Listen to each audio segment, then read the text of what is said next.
I have come here to chew bubblegum and kick ass. And I'm all out of bubblegum.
I'm a woman. Am I allowed to be in here? Ask Trad Life. Trad Life, what's up? What's going on, everyone? Well, let's get it on. We're finally back in the shed. Here we go. It's a beautiful March day. We're gonna get a bit of tin sound to it because we have to go and we're gonna insulate. All the beautiful paintings are gonna go away. I'm gonna have to repaint over styrofoam, which will be interesting to say the least. But I can really hear the tin because I don't have a lot of shit in here right now neither, so that doesn't help at all. So we'll see how it sounds on the replay. For you people on YouTube, Rumble, suffer. I don't know what to tell you. Trad Life is first in the chat for 2 points. Trad Life number one. I'm a woman. Am I allowed to be in here? Yes, it's just man o'clock. Women are allowed in here, of course. Just not encouraged. Alberta girl 67. Alberto girls 67. What's up? How are you? Diagon Space Force, what's up, my man? How are you? Good evening. Welcome to my show. This is what I do every Wednesday night, 8 o'clock p.m. I was on Tuesday nights, but I've switched to Wednesday nights now, so we're going like Louder with Crowder as teaming up with a bunch of people, and they've all gone on to Rumble, and they're kind of, I feel like we've got some copyright infringement going on with for the Plaid Army, because they're like picking their time slots, like one will get done and the other one will start, and I'm like, that's just like the Plaid Army. Derek should sue them. I think that's what he should sue Louder and Crowder for the idea. That's the way it goes. So the way this show or podcast works, we'll say vlog entertainment. I don't know what the fuck we'll call it. With something. For the first hour, I read articles.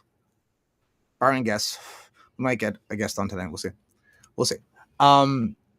Barring guests, I'll read articles for the first hour. You can decide if you want to hang out with me or not. If I jive with you, if we have the same political ideologies, maybe we do, maybe we don't. And then after halftime, which is an hour after, we go and do weird shit, and I talk about philosophy and religion and different rabbit holes I've gone down and conspiracy theories and stuff like that. Shit that's just sort of brewing in my brain. And then if we get to overtime, which is rare nowadays, we just talk, just shoot. Normally I'll have a guest on, we just shoot the shit, or I'll just be rambling about stuff. Anyway, that's the show. Stick around if you want. It's up to you. And we'll get into reading some articles.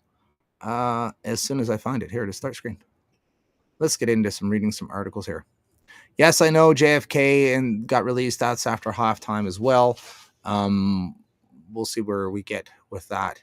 We're going to save all that good, juicy stuff for later. We will go with Let's talk about dating. No, we'll save that for halftime as well. As well. No, all right, fine. We'll just do a boring article. Let's see how many articles I get through before I get the fun stuff. Oh, I have to do presentation. This is Rumble. I forgot.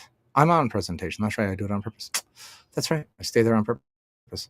Okay, so Canada condemns China after it executes 4 Canadians for drug-related. This is the shit that's in the news. This is what's being broadcast over Bing. Not the shit you're seeing on Twitter. You're not seeing the good stuff. You're not seeing what everyone's talking about. You're seeing what they want you to look at. Nothing about Twitter, nothing about the JFK files, nothing, nowhere to be found on the mainstream media. No, it's about Canada condemns China after it executes 4 Canadians for drug-related crimes. Well, I mean, they're in a different cut. Like, was it planted? Foreign Affairs Minister Melanie Joel said Canada strongly condemns China after the country executed 4 Canadians earlier this year. Judges said the Canadians were all dual citizens and faced charges linked to criminal activities and quoted China linked to drugs. She said that Canada would continue to engage with China and ask for leniency for other Canadians that are facing similar situations. Jolly said she and informed Mr. Justin Trudeau had personally intervened in the cases of the 4 citizens who were executed. Of course, our hearts and minds are for the family, she said. Global Affairs Canada spokesperson Charlotte McLeod said Canada remains steadfast in its opposition to the use of death penalty in all cases, everywhere. But it's in a different fucking country, though. I mean, you can say, well, it's the death penalty. Like, okay, so Canada should be pushing their LGBTQ double backflip agenda in other countries as well. Then it's the same thing, basically. This is a death sentence in another country. Now, whether they were really guilty or not is a different story. But if is that the punishment for the crime in China to be fucking executed? You have to ask. Like, is that just everyone dies if you're convicted with drug related crimes, international crime, whatever? You're just executed. They just kill them. That's just the law there. I'm not sure, but it's something to ask. Instead of just like what handle do you fly off of? Do you fly off of fuck China? They killed 2 Canadians. Let's go to war. Or are you on the reverse side of that to say, well, I don't want them imposing their laws and restrictions on me. So why are we're telling them who they can and cannot execute according to their judicial system? Well, Canada doesn't have a death penalty. So of course Canada is going to say, hey, you can't do that. And China's going to say, hey, fuck you, we'll do what we want. Don't tell us what to do. It's a hard call. But they were Canadians. Hits you in the old heartstrings, right? But they were Canadians. Were they Canadians? Were they had dual passports, dual citizens? So were they technically Chinese? Or were they, did they grow up on a farm in southern Alberta? Just asking. Is that where they're from? Or are they originally from China and they moved to Canada and now they have dual passports, so now they can go back and forth. And now what were they smuggling? Were they smuggling fentanyl? Don't we have a fentanyl crisis going in Canada right now? Is that what they were smuggling? Is that what they were accused of? Or what are they accused of? Was it planted evidence where they just wanted to kill Canadians? When we first, they held Michael and the other guy, they held them for a couple of years. Espionage. Well, because we had the Huawei president, but who knows what that shit. It's hard to tell. So it's a hard sell on either way. Are you going to get all the information? Are you going to get the accurate information of what actually happened? Of course you won't. Not 100. I don't trust a fucking thing. The JFK files that got released it was disseminated by Grok, the AI. So now I'm supposed to just trust this AI built by Elon and his team, who are obviously pro-Israel. They support Trump. Trump and they're all pro-Israel. So I'm supposed if there's something against Israel, do you think I'm gonna get the actual breakdown, like an unbiased breakdown? Of course it's going to be biased. Whether it was going to be from the left or from the right, it doesn't matter. They're both biased. One is woke as fuck. The other one is infatuated with Israel. Take your pick. Everything's going to be distorted and leaned and slanted and not unbiased. I'm surprised I saw what I saw in there, which isn't anything concrete. at all, from what I'm seeing. There's nothing concrete that points the figure right down the line, like squarely at. There's some implications there. We'll see. We'll talk about it later on. But it was disseminated by Grok, and like for all I know, Grok is fucking biased. Do you have Hitler Grok? I mean, he's got all these different fucking personalities. Does he have Hitler Grok on there? Where he leans a particular side. He leans a particular way. Is that form of Grok on there? It's got like fucking 8 different personalities or shit that you can listen to. AI is scary, man. AI is scary. I don't really fuck around with it too much. I don't know if I want to learn. It's kind of like a cell phone, really. Like how much of the cell phone do you want to really fuck with? That's my question. It's hard to tell. It's hard to see. Let's get into it. Let's dive deep. Got to get through the first hour. Just get through the first hour and we'll be fine. We'll be absolutely fine. ADHD. Let's talk about it. I want to hear about this.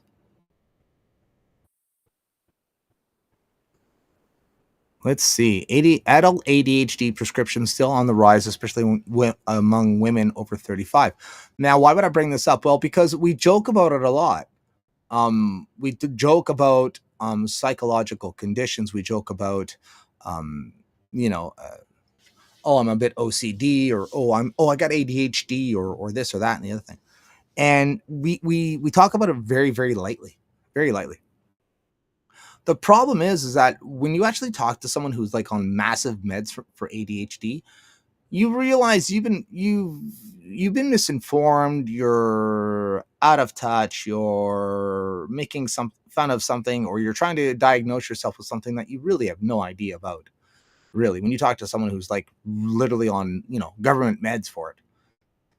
My brain can't stop. I'm like, what? They're like, oh, fuck, I'm not that bad.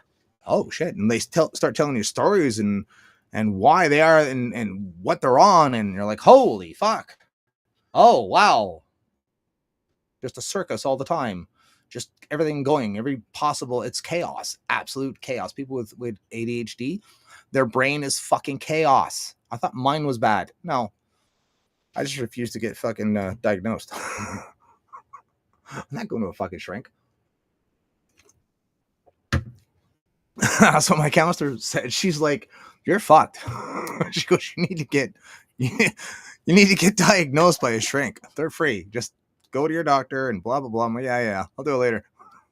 Have your counselor tell you you're fucked. I'm going to go back to her. She was fun.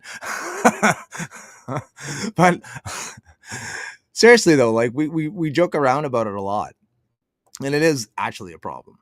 Like it is something we should really, if maybe you have it, I don't know, but I pity you if you do. The wrong right here, and it's on the rise. Prescriptions for ADHD medications have been spiking in recent years after the sharpest increase among middle-aged and older women. They're also least likely to misuse the prescription stimulants. A new study finds bullshit. The rise among women ages 35 to 64 has been substantial at the end of 2022. Weird number. 1.7 million women in this age group were prescribed stimulants such as Adderall and Ritalin for ADHD, compared to 1.2 million prescriptions in 2019. 1.7 versus 1.2, so that's an extra 500,000 people-ish.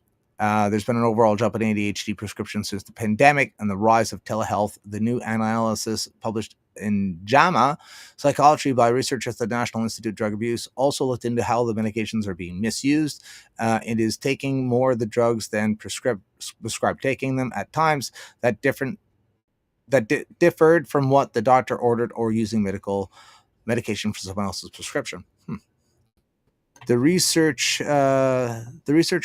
used data from more than 83,000 adults. That's a good number. If you're going to do a poll, I mean, you're not going to do 30, because that's what like the CBC and the conservatives are in the lead by 22%. They polled 30 people. Calm down, Karen. The research used data from more than 83,000 adults, which is good, at ages 18 to 64 who participated in the 2021-2022 national surveys on drug use and health. Information on prescriptions came from the 2019-2022 IQVIA Total Patient Tracker and National Prescription Audit New to Brand Database. They found the prevalence of misuse of prescription stimulants among women aged 35 to 64 was significantly lower than it was among men same age of 13.7% versus 22%. Middle-aged women also misuse the medication less than younger women, 13% versus 36. Okay. So, but it's right after the weird. How strange is right after, right? It's during the pandemic because you don't have as much stuff to distract you with. So you're at home. Yeah, going fucking crazy.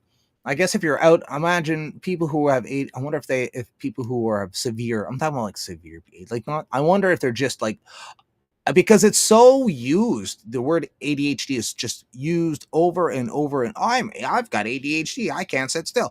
It's common. Are you? Probably not. Maybe you just got to cut down on your coffee intake for a little bit.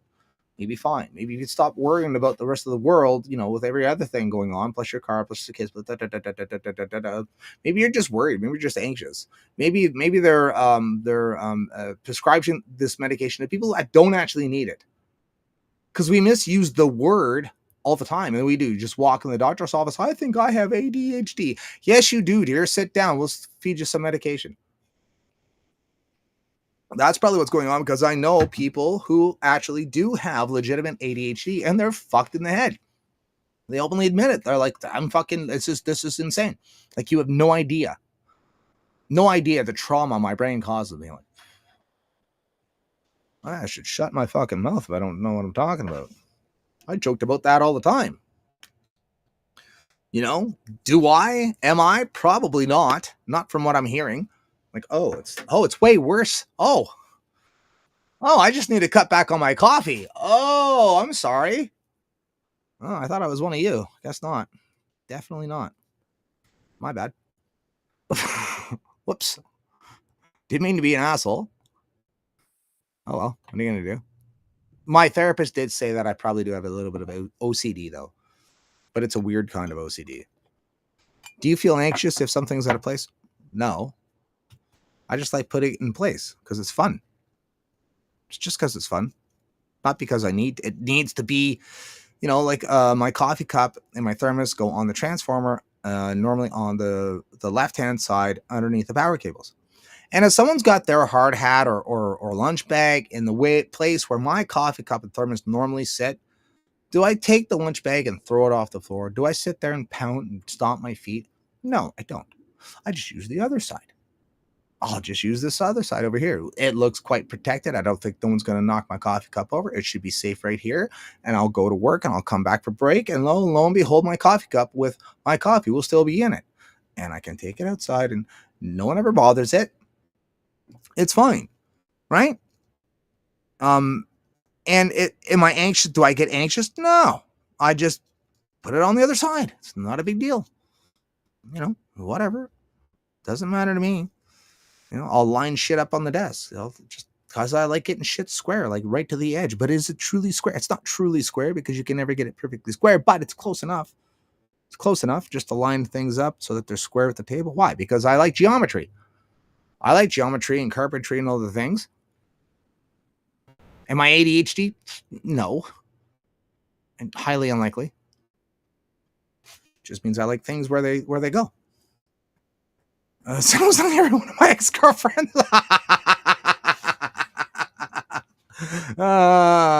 Stick around, man. I'll talk about that tonight. Don't worry. I'll get to it. Just you stick around for you got to get through the first hour with me. This is how I flush people out. I'm telling you, bro, this is how I do it. I flush people out this way. If they can sit through the articles, then they're allowed to sit and listen to me fucking rant about retarded things. Oh, I'm going to get into it tonight. Just wait. Just fucking wait till we might even hit some. We're going to be doing Bible time real quick too. Real quick. What is this? Why am I getting pop-ups for YouTube? Fuck off, YouTube. I didn't ask for you to show up here. YouTube giving me notifications. We don't need no notifications from YouTube. Fuck off. Only people commenting tonight are from YouTube. Well, I mean, that's the thing. That's the way she goes. For everyone coming over here from TikTok, welcome to Diagon. Now you're like might saying, "Oh, this is a boring stream." Well, good. Then we didn't want you here in the first place. There's a massive lag between me and the viewers, so most of these people catch it on replay, and that's fine. That's where they catch it. There's other, do you know how many streamers there are that stream? Hours on end, hours, 3 hours. I was watching an interview with Dr. Peterson, Dr. Jordan Peterson, and this psychology guy, and I was listening to it at work. And that's what most people do. They'll throw it on at work, so it just kills time. Like I seen it last night. I was like, oh, fucking cool. I'll watch that. They were talking about idolatry again, which we'll get into later. And I was like, oh, fucking cool. So I saved it. I'll listen to it at work. I got, I'm normally listening to music, but I'll listen to something educational. That's what most people do. So they'll see this is live and say, cool, save it for later. I'll listen to that tomorrow when I'm at work. I have a problem not hyper focusing on things. I'm like the opposite of ADHD. Isn't that ADD? I thought that was ADD. I have a problem not hyper focusing on things. So you can't hyper focus on something? So are you hyper aware then? Would you say that? I always considered hyper awareness to be part of the problem with PTSD. Not all right, a little bit. I've seen some shit, but yeah, we are hyper aware. You see everything all the time. My ex-wife was like that playing checkers. It was fucking annoying. She saw the whole board. I'm like focused. I'm so hyper focused on moving point little guy from here to point there, and maybe another two heads if she moves this way and that way. Like I'm like 2 or 3 steps ahead, but that's what she saw the whole fucking board. She had the whole board mapped out. I don't know. I can't explain it. That's the only way I can explain it. And she saw it. I'm like, you're hyper aware. All the neighbors, who's where they live, what vehicles they drive, how often they're there. It was kind of creepy, where I couldn't tell you. I have no idea. I hyper focus too much. Oh, I see. So you're like me. Yeah, you get stuck on something. Yeah, that's good for fabricating. That's good for really fine, very fine dexterity work where you have to you're focused on something very narrow, very small, very fragile, hyper focusing on that object, and that's your only. So I can't. When I was a kid growing up before the internet, we had these things called television, and on the television you would have maybe 3 stations if you were lucky. I'm not shitting. And my mother would be like watching a soap opera in the living room, and someone would call me on the phone that was plugged into the wall. You'd pick it up and you would answer it, and someone would be talking with me. But I have a problem. I can't have a TV on when I'm talking to someone on the phone. I can't do it. I can't separate. The TV is such a distraction. It just draws you in, and I have a hell of a time trying to concentrate talking to someone over here and fucking watching TV. I can't do it. It hurts my brain. So I don't talk on the phone when I'm driving. I don't talk to the phone when I'm driving. Music, it depends. Music isn't too bad, but normally it's silence. Just fucking silence when I'm driving. Unless I'm riding my motorcycle, that's different. That's different. This motorcycle's loud. But yeah, that's what hyperfocus is. That's what its main job is to do, so you can fucking concentrate on something direct. The only problem with being hyper-focused too much is if you get a thought stuck in your head, it's like a broken record over and over and over again. So being hyper-focused sucks. Giant donkey dick sometimes. I can only handle one noise at a time. Yeah. Mm-hmm. My brain has to figure out the question before I move on. Oh, no. It's PTSD, but also once you realize how fucked the world is, you don't want to stop noticing. Valid. Also, I'm half blind and half deaf, so I need to hype. Oh my good Jesus. That sucks. Patton 537, my man, how are you? Big old slashy for you, sir. Big old slashy. Yeah, I don't know. Does a certain little jabby jab? I still say what happened was they got trapped in their fucking houses. These women, and they actually had to stay with themselves and didn't know how to function without not going outside. So they fucking obviously they have ADHD. Went into the doctor. I have ADHD. You sure do, dear.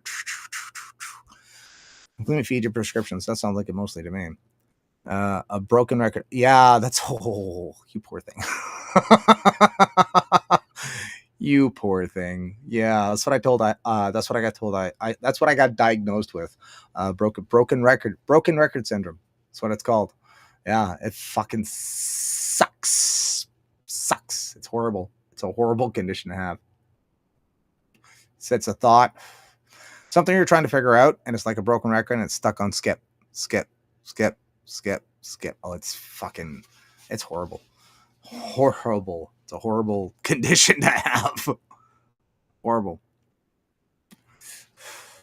Got a little heater in here tonight. I'm toasty warm. It was cold, man. I was sitting in here. I was in my t-shirt. You know, it was a beautiful day out. And then sitting here, you know, working away, pulling up articles and stuff. And it's getting kind of chilly. Feeling kind of chilly. So I go in the house, fucking grab this red sweater and some track pants and stuff. And I'm like, do you know what? I'd like the option of heat. I don't need it. Not yet. But I would like the option of. So I go downstairs and I ask my roommate. I'm like, yo, bro, you got a heater? He's like, yeah, it's gonna get cold tonight. It's gonna get chilly. What's this? Patent 537. Have a beer on me, says $10. My dude, thank you. Slashy for you, man. Thank you so much. I will. I definitely will. I will take that out and buy it. I could buy 2 beer. I could probably buy 2. I had to drink at PBR tonight. Now that's not a bad thing. It's not a bad thing. I'm a country guy. I like Morgan Wallen. I like Luke Combs. I like other country artists that I don't know who's singing. You know, the newer country. PBR, fucking right. Why not? You know, I would prefer Canadian, but this will do. You know? It's not bad. Mud Turtle, my man. What's up, bro? How are you, man? What's going on? It's my dude. How are you? My brother. Young nephew.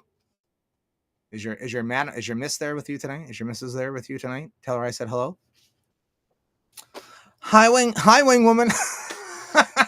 That's my wing girl. It's my wing girl there. What's up? How are you? All the peeps are coming out tonight. That's great. It's awesome. And that's what this community is about, really. That's what it's about, right? I know Trad Life. I know her as a person, like in real life, and Mud Turtle, my man, as well. Diagon Space Force, again. I know these people in real life. That's the part of this community. It's an online. It started out as an online community. But we've always pushed for meetups and hey, where are you at? And let's meet up for coffee and da da da da da. Find your friends. That's what we've always pushed, and that's what we've done, and that's what we've created is a friendship, a network of friends that spans in my case from Hamilton, Ontario, Sarnia, London, Kitchener, Waterloo, Guelph, Milton, fucking Burlington, Toronto, fucking Cochrane, all the way out in BC, Alberta, Saskatchewan, Manitoba, Winnipeg, fucking New Brunswick, Nova Scotia, PEI, maybe Newfoundland, probably. That's where the friendship network that I've am associated with, that I'm a part of, it stretches across this. I talk to people that are right now, they're in fucking New Zealand. They're in New Zealand. I have friends in New Zealand right now. New Zealand, Australia, the States, I'm sure, people I talk to. All over the world. It's amazing. And we're all part of the same community. And if you get a chance to meet up with people, go. Go for a coffee. Say what's up. Meet in a public place. Don't be retarded. Don't be retarded. Meet in a public place, you know. When I first met Misfit Sick Boy, it was the first person I ever met online. And he's like, oh, we were talking about Hamilton, whatever. He goes, oh, yeah, I'm driving through, whatever, you want to get a coffee? And I'm like, sure.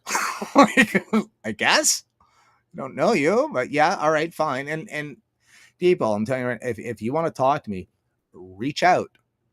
Just reach out. You can get in contact with me a thousand ways. A thousand ways. You can find a way to reach out and contact me. Because I won't contact you. I'm fucking shy. You have no idea how shy I am. I will never, unless it's business. If it's business, it's a different story. Now I'm here on business. Now this is some serious matters we got to clear up. Hello, this is Stepping Lizard. I need to talk to you about something. That's different. I'm not shy in that realm of if it's business is I don't give a fuck who you are. But yeah, if you want to talk to me, reach out. You can DM me, you can email me, keylocklizard@gmail.com for my email. I'm on TikTok, I'm on Facebook, Slip Lizard on Facebook, Slippin' Lizard on TikTok. I've got my Twitter is also at Slippin' Lizard, I think it is too. If you want to, I'm open to whatever comments and things you want to talk about. Shoot the shit. We just shoot the shit. You want to shoot the shit or what? Are you still stuck back in 2020? Are you in your mom's basement, not really knowing anyone, don't have a group, you don't have a community? Are you still stuck in the time warp of 2019? Back before we had our groups, back before we had our community, back before everyone, we were just talking in the chat. We just all talk in the chat and shoot the shit in the YouTube chat. Now we're in Rumble. We used to be on D Live, Entropy. We're all Twitch. We're all over the place. When it first started, it was started on YouTube. And that's how this community of friendship, it's a network of friends that grew and grew and grew and grew and grew. So if you have a chance to meet, I know a person, they're going, where are they going? They're going out west. And they're going to hook up, go and meet a couple dags that from the chat and that they've live streamed with out west. It's fucking phenomenal. I had a lady contact me the other week, and she may be watching. Hello, hope it's all working out. Looking for a dag group. I got on the fucking horn. I'm like, hold on, let me find out. I know a guy in that area, and he directed me to another guy in another area, and I hooked the two up, and boom, boom, boom, boom. We got a friend. You know, hopefully they hit it off, and now they found their friends. That's what we're about. Find your friends. Is that me telling? That's probably not. Yeah, that's probably. Hey, did you know you're streaming? Thanks, Rumble. I appreciate it. It's great that you're right on top of that. It's awesome. What do we got? Ottawa Dags, Patent 537. Trad Life says Sudbury. Yep, yes, ma'am. Mud Turtle 705. To stay on topic, Aaron Tipping, you've got to stand for something. Epic 90s country banger. Is that a banger? I bet it is a banger. I can't wait to see you all again. Yeah, it was. Yeah, I've made it up there twice so far. You know, Sudbury's a little far from me, but you know, I'm getting there. I might drive up myself this year. We'll see what happens. Off to meet up with the fellow dags at the local Irish pub. Yes, the community is fucking the best. Can confirm. What's up, my dude? Fucking right, we're the fucking best. We've been doing this. I've been doing this since 2019. That's when I first hooked up with Derek and Rage and the boys, and we've been doing it for a while. People come, people go. New people rise up, you know, and it's a wonderful, wonderful community. It really is. I can't complain. Well, I could, but you wouldn't listen to me anyway. So what's the fucking point? We still have quite a bit to go. Oh, that's right. We're talking about ADHD people. That's right. The ADHD people. Poor things. That's horrible. Horrible.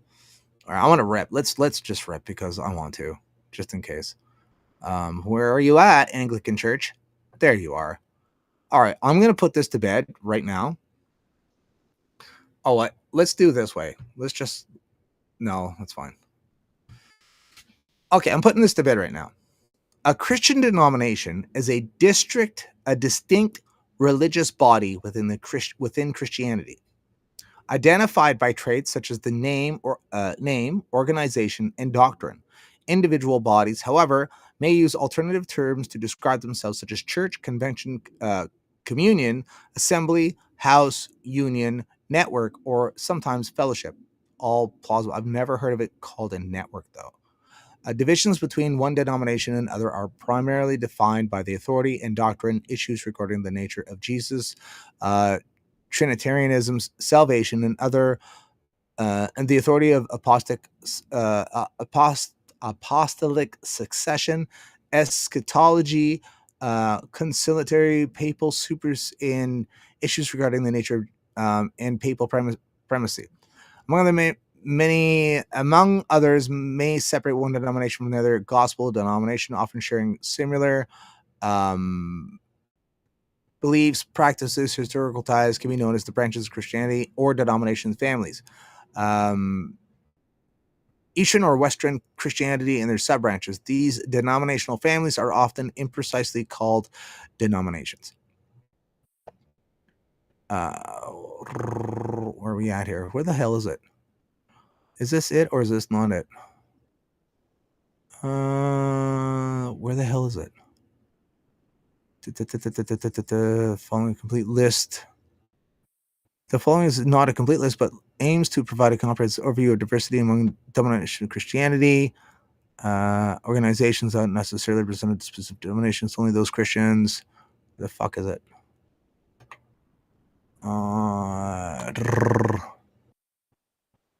Oh my gosh, it must be fucking highlighted way the hell down here somewhere, because I thought it would be right up top when I seen it. What the fuck is it? Are you kidding?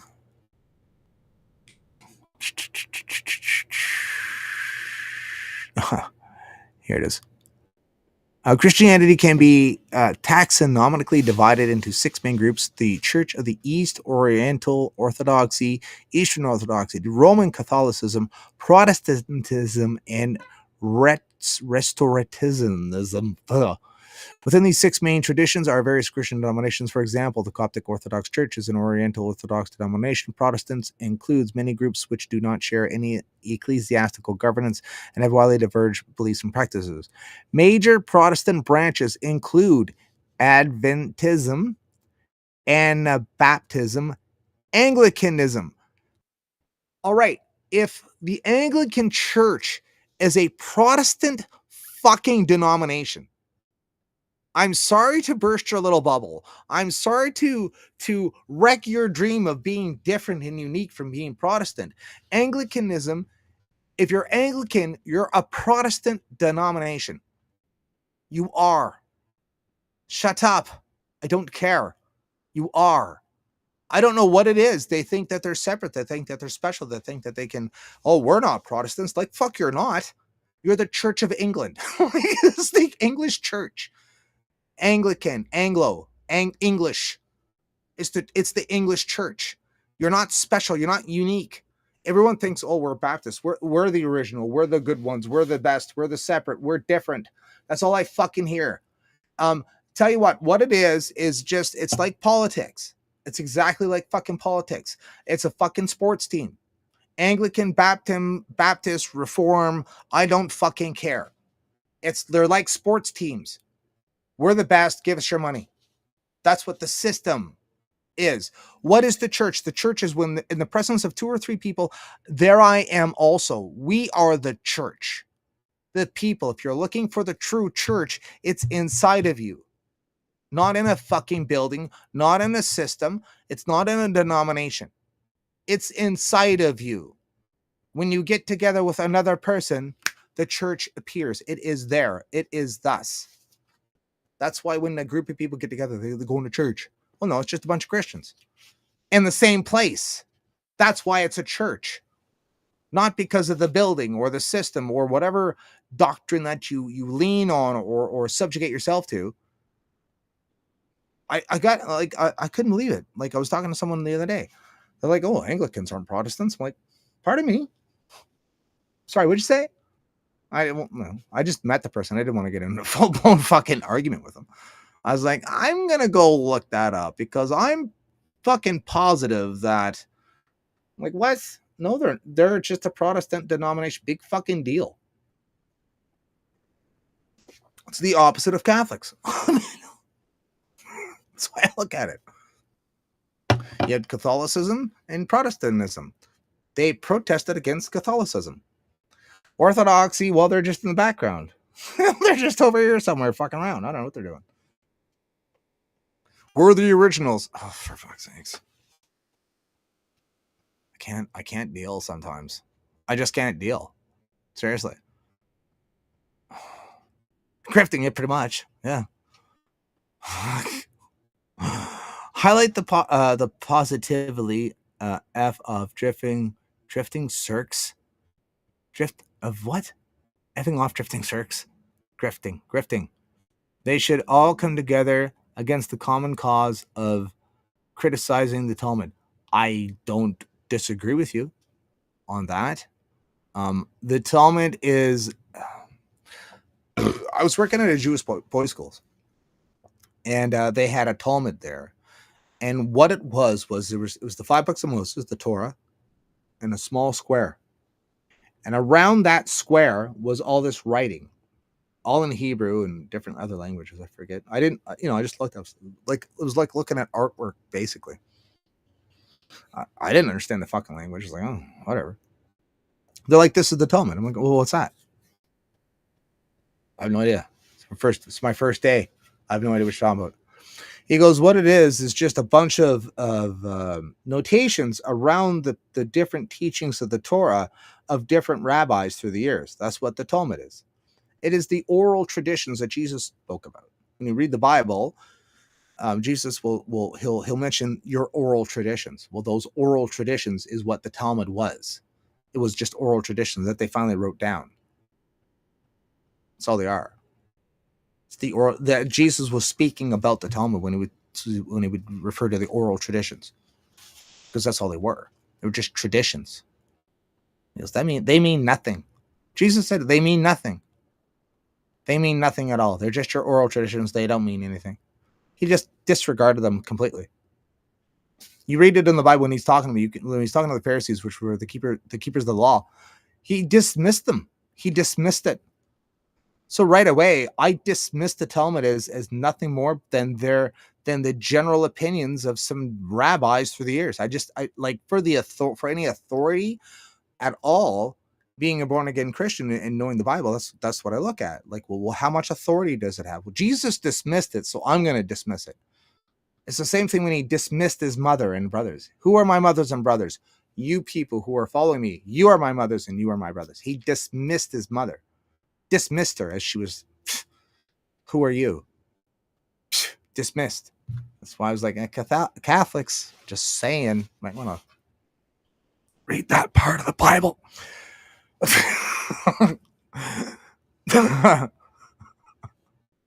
Yeah, I'm an asshole. I don't care. Anyway, yeah, I don't know. So, anyways, I just wanted to get that off my chest. It's been bugging me because I mean, I'm considered a non-denominational. I don't even know what the fuck I am, to be honest. Sometimes, I'm a disciple of Jesus Christ. That's what I am. I'm a disciple of Jesus Christ, and I just try to do my job as best as I can. I do my job. He's given me the best I can, and like, I'll give people advice. You'll either take it or you won't. Period. You can either take what I know and acknowledge it and say, okay, I'll listen to you, or you won't. And I'll only beat my head against the wall so many times before I say, you obviously don't respect what I have to say in the first place. So why would I waste my energy on you? Because I have to. Like, I'm commanded by God to assist anyone when it comes to faith, religion, the Bible, spirituality. I'm commanded by my faith. Like, I change into a different person when it comes to the Bible. I'm just different. Because it's my faith, right? It's what I'm supposed to do. But when I'm talking to someone and I'm like beating my head against the wall, I'm like, I'll only do that so often. I'll only do that for so long. I'm like, you obviously don't care. So don't ask. Don't ask. Just don't bring it up. Just don't bother me with it. We don't have to talk about shit. I'm fine with that way. I can talk about different things. I can talk about, YouTube and Tool and a bunch of other things. I don't need to talk about the Bible. You don't want to talk about it, you don't want to talk about it. That's fine. But then don't ask me. Then don't ask me, is my opinion. Just don't ask me about it. That's fine. Don't waste my time. That's it. Like fuck off. I got better shit to do. I do. I do have better things to do. I'm like bring out the concordance and Bibles or like a stack of books. Hey, let's talk about this. Disregard it. Like, okay, all right, fine. Then. I'll just put my books away. That's okay.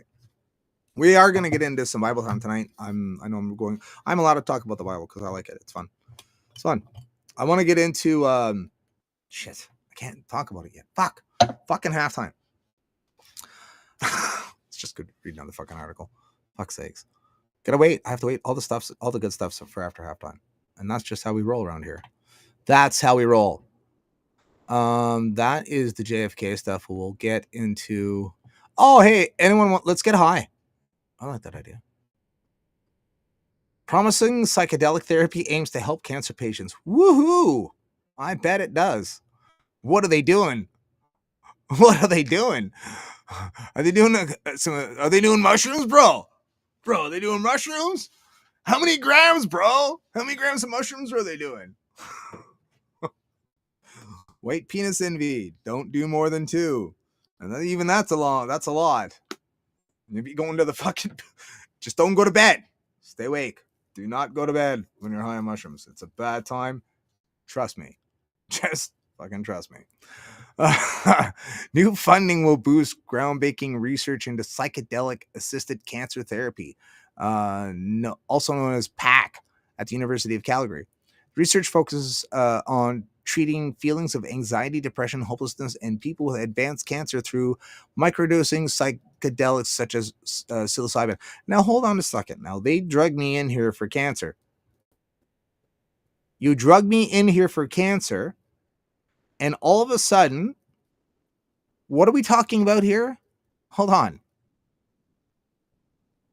On treating feelings of anxiety, depression, hopelessness, that in people with advanced cancer, that's a fucking far cry away from fucking cancer, in my opinion. Anxiety, depression, hopelessness, and cancer. Like, what the fuck? Cancer will fucking kill you. Like, lots of people have fucking anxiety, depression, and hopelessness. Fucking tons of people. Talk to anyone. Talk to anyone nowadays. Anyone.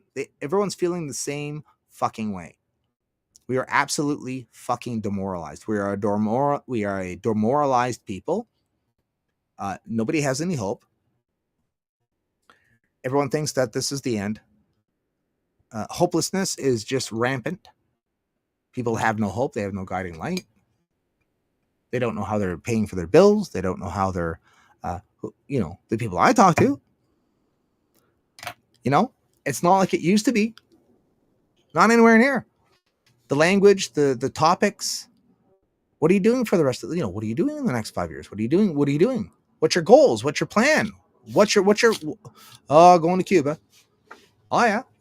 That's it. Perpetual trips to Cuba. That's the highlight of your life. Oh yeah.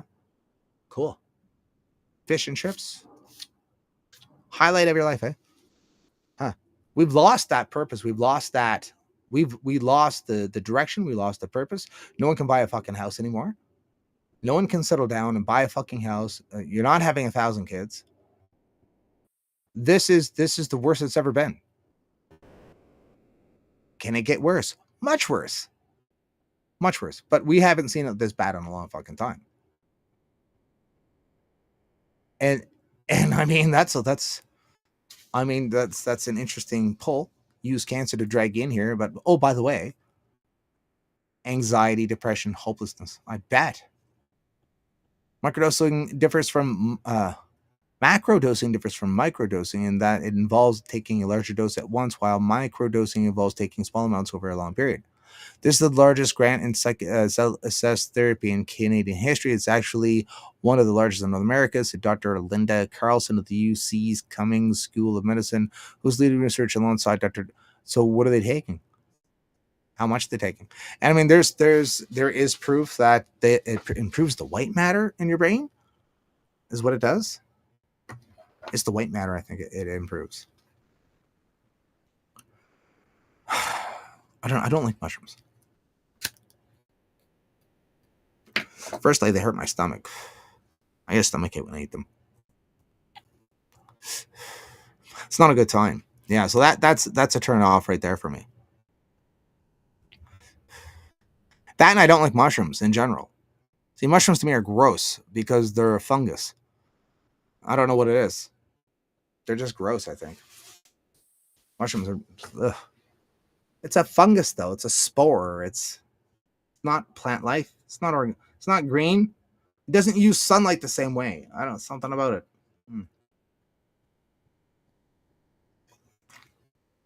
If you eat the wrong one, you're dead. They'll kill you.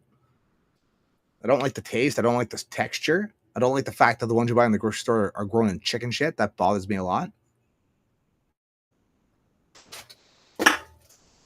Hey, Slip, you want a mushroom? Was it grown in chicken shit? I might have an issue.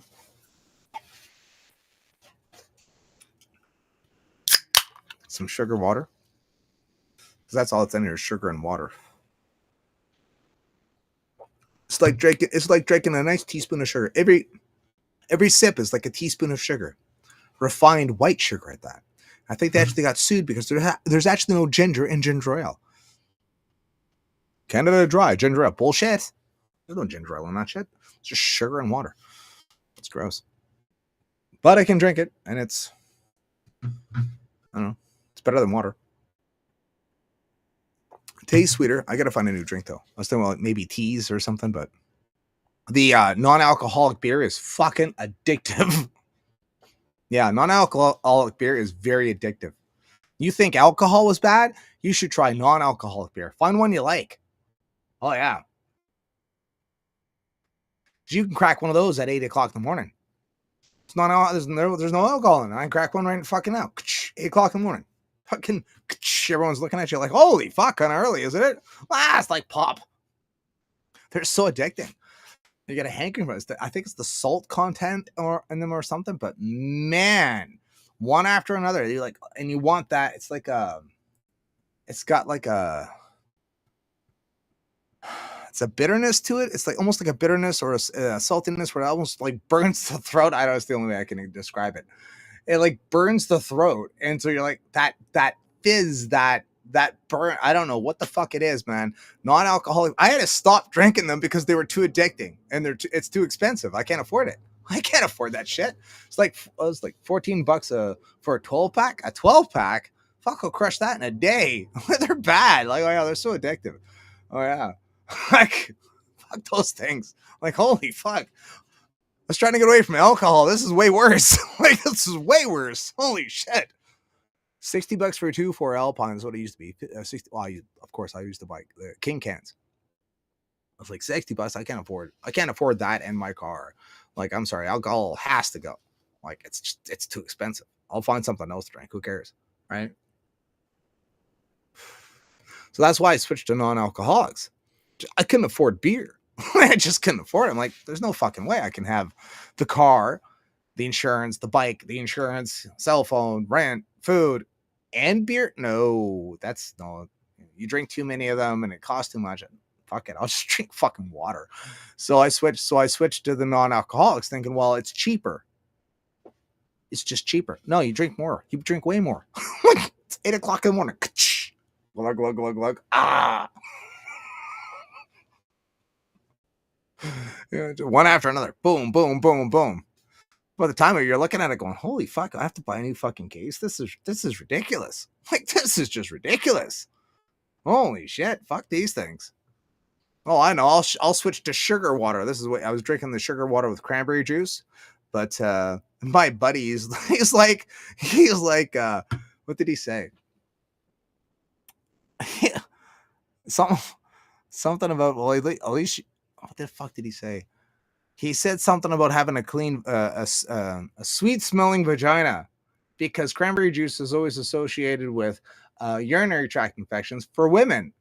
And for guys, it's good. I mean, cranberry juice is good for your urethra as well. It's good for you as well. But for specifically for women, when they get yeast infections, they will drink a lot of cranberry juice, which will remind every time I'm pouring my cranberry juice into my pop and drinking it and carrying it around with me, all they'll be thinking about is their last urinary infection. I was like, buddy, that's a good point. Maybe I'll stop doing that. Yeah, that sounds like a bad. That's not good. No, you were right. You were right. So I gave up on the cranberry juice. It was tasty, but I drank too much of it one night. I drank way too much. Got so sick. Yeah, drank too much. I swear to fuck, when you drink too much alcohol, when you drink too much, no, you just literally drank too much liquid. You drank too much liquid. That's what's the problem. I got sick off of fucking ginger ale and fucking cranberry juice because I drank too much. Who knew? I thought it had to do with the alcohol. It had nothing to do with the alcohol. It has to do with the amount of liquid you're consuming. Oh, you drank too much. All right. Now it all makes sense. Now I understand. Okay. But he's pretty good. That's pretty good. I'm glad I'm entertaining you. Or bubbly is pretty good. Yeah, I think it's the carbonation too. That does affect you. I was talking to someone. They couldn't drink pop. They couldn't drink. They couldn't drink anything carbonated. No beer, no pop, nothing. They couldn't drink anything carbonated. I was like, that sucks. Like that, you start thinking about it, like, wow, that does suck. We have a soda stream here at the house that we were experimenting with. And I don't know, it had the fizz, but it just wasn't the same. And there's not even, like, the thing with Canada Dry is there's no caffeine in it, which is a bad selling point for me. Well, that means that, like, 10 o'clock at night, I can still be drinking these. And I don't have to worry about staying awake because there's no caffeine. So I'll just be drinking more. I've fucking crushed 2-4 already of these fucking things. I think I got like 3 left. I don't know. I can drink it, so it's good. Drink water. Yeah. I know. We're almost there. We're almost there at halftime. So close. We're so close. So close to halftime. So then we can just go off the rails. And that's what I like to do around here. Just go off the rails. Why not? We got to go through this book as well at some point. To go through the book. See, because this is old too. Like I wish I would have put the dates on here because I do have the dates. 22, 23, July. Yeah, July 2023. Wow. No shit. That's how old this book is. 2023, yeah. Yeah. Huh. August 2023. And this is we're into 2025, so we'll just keep writing in it till we fill it, I guess. We don't really have that many pages left. So we'll see. We shall see. It's died down. We used to have so much more written in here at one point in time. Back in the day. Used to have Break Your Brain. I'm going to see Trevor soon, I think. He's going to pop by. I'm going to shoot the shit. We used to have Fuck Around. We remember when we used to play Fuck Around, Find Out? Oh, that used to be fun. For me. Oh, the piss breaks between me, Sarah, and Trevor. Yeah, every time I took a piss, or Trevor or Sarah, there was 2 points per person. That's right. And if Sarah got chicken nuggets, it was an automatic 5 points.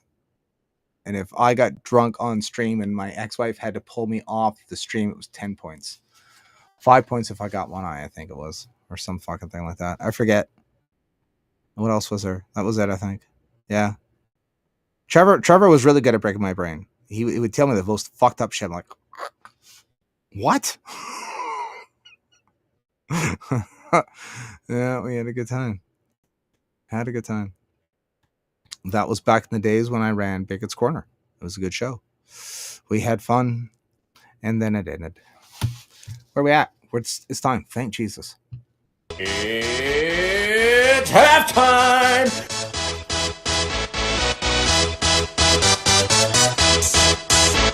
Fuck you. It's halftime. Oh.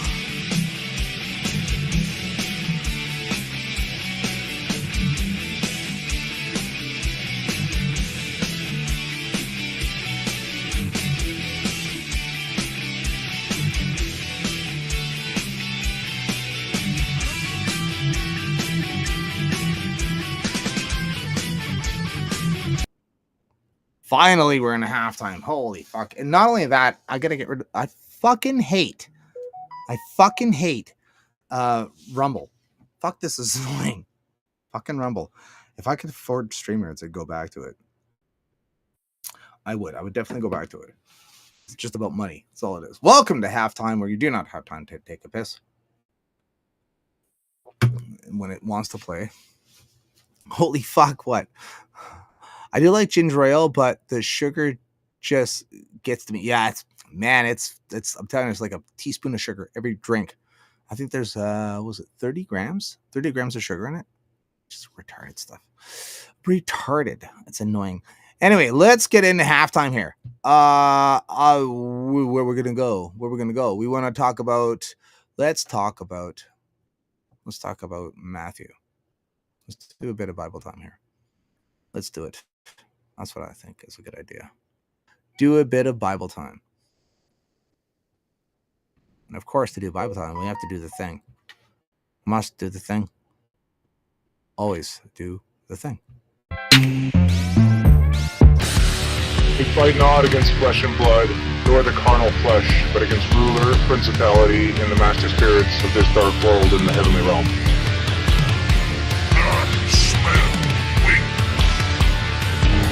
Your powers are equal.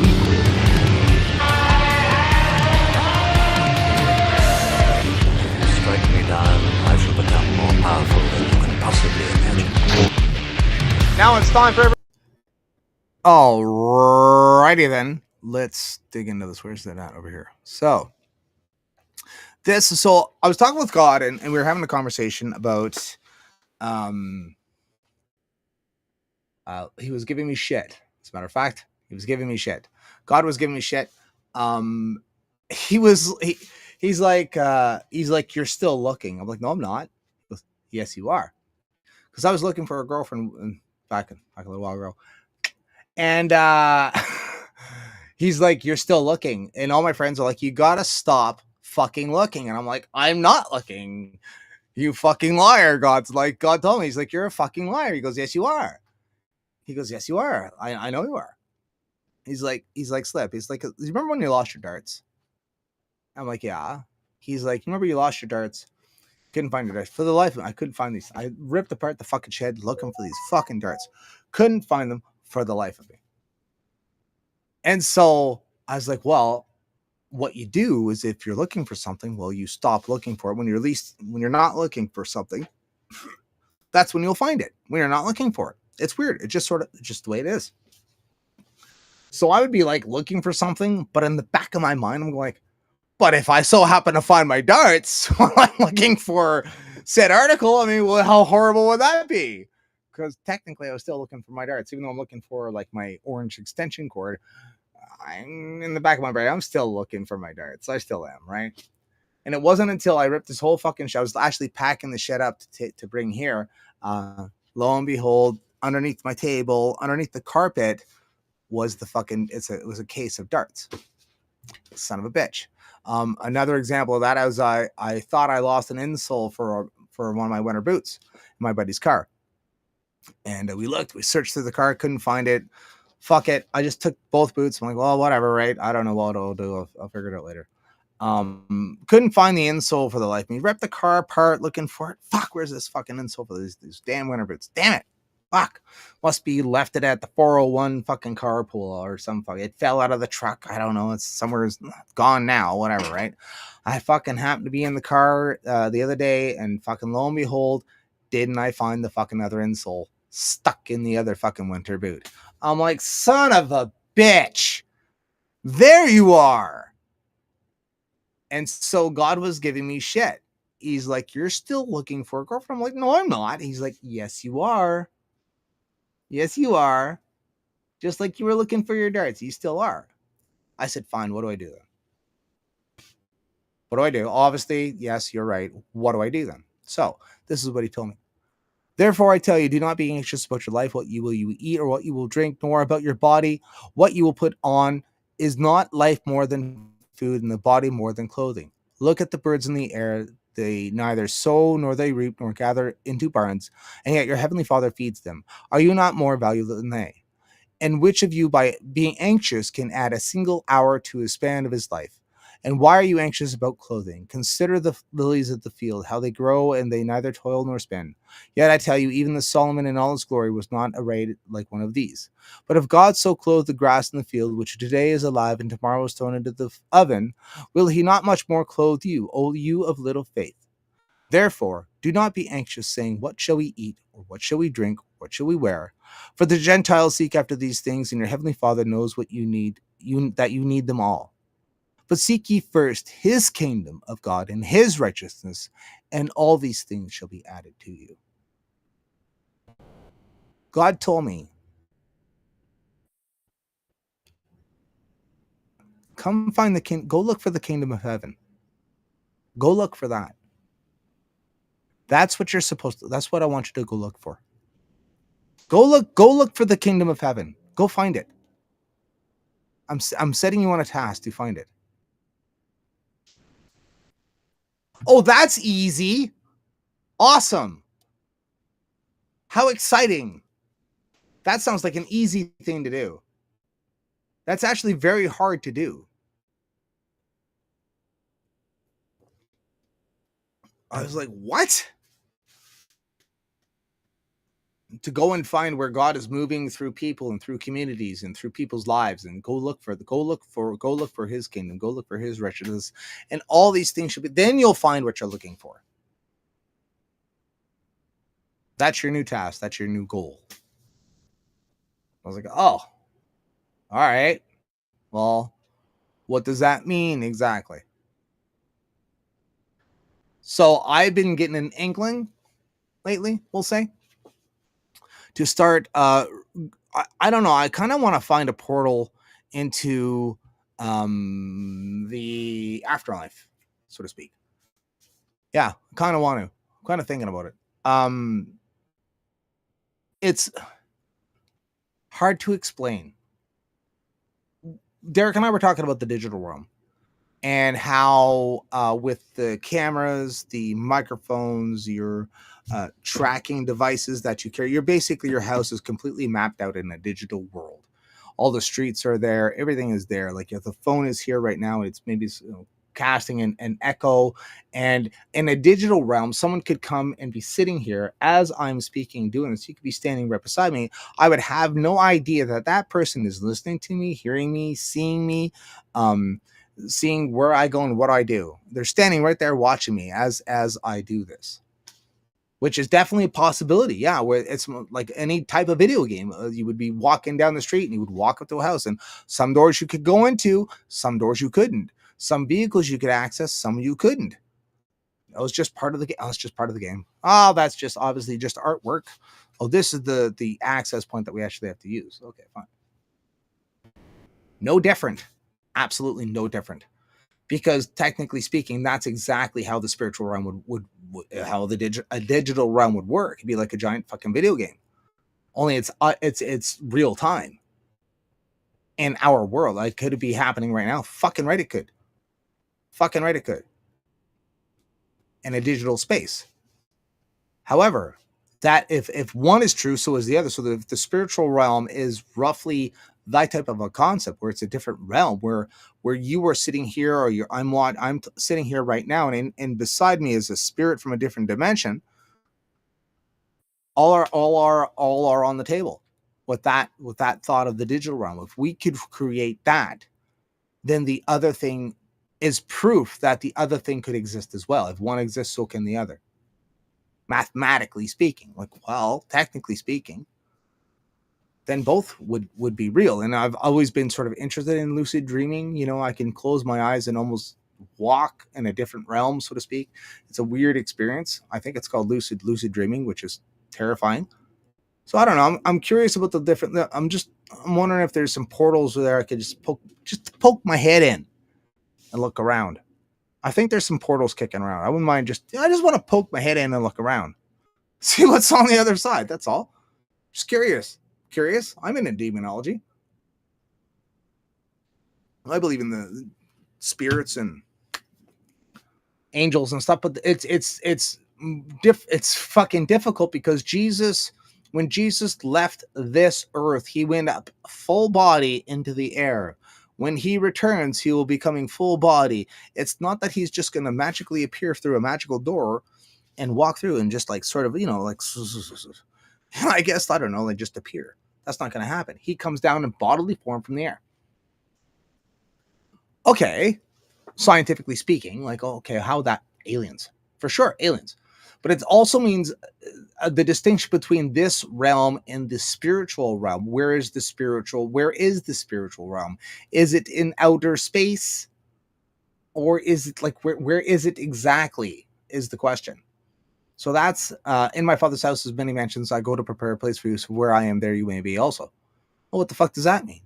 He went to outer space into a different galaxy, or did he go to a different dimension? And I always have this idea where the different dimensions are outside of our universe, where you would have to travel from our planet through the universe to the edge of the universe and go through that universe and then get to another universe.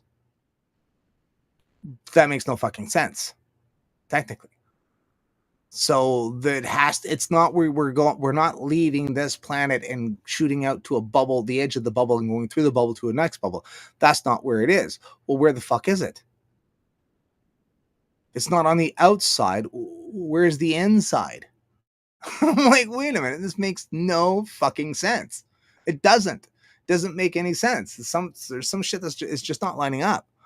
I want to kind of figure it out, and it's something I want to start digging into. We talk about like ghosts and shit all the time here at the house, right? And so that's where it comes from. But he's like, I got 2 tarot card decks up in my room. I'm almost tempted, like, but they're completely bullshit is the problem. Tarot cards are absolute bullshit. What they're actually from is from the Mamluk. So even your deck of cards of 52 is derived from this, the Mamluk playing cards. The early history of cards in Western Europe was related to the invasion of North Africa, Spain, Sicily, Islamic forces during the Mamluk Sultanate in the Egypt, which ended in 1517. So the idea is that tarot cards are from these cards, which are actually hieroglyphs of the Book of Thoth, is what the idea is. That's, oh no, tarot. So Buddy in England's flipping through the tarot cards. He's like, oh, these are actually hieroglyphics, and it's just a translation of the Book of Thoth and the Book of Knowledge, that Thoth, the god, the Emerald Tablets of Thoth, which is supposedly this magical book of the Egyptian religion. Oh yeah, it's fascinating as fuck. The Emerald Tablets of Thoth. There's a fucking rabbit hole. Holy shit. I think it's Stoicism. Yeah, there's a Greek manuscript that came out, and it's the closest translation of the actual Book of Thoth. The only problem is that the Greeks added a bunch of shit to it.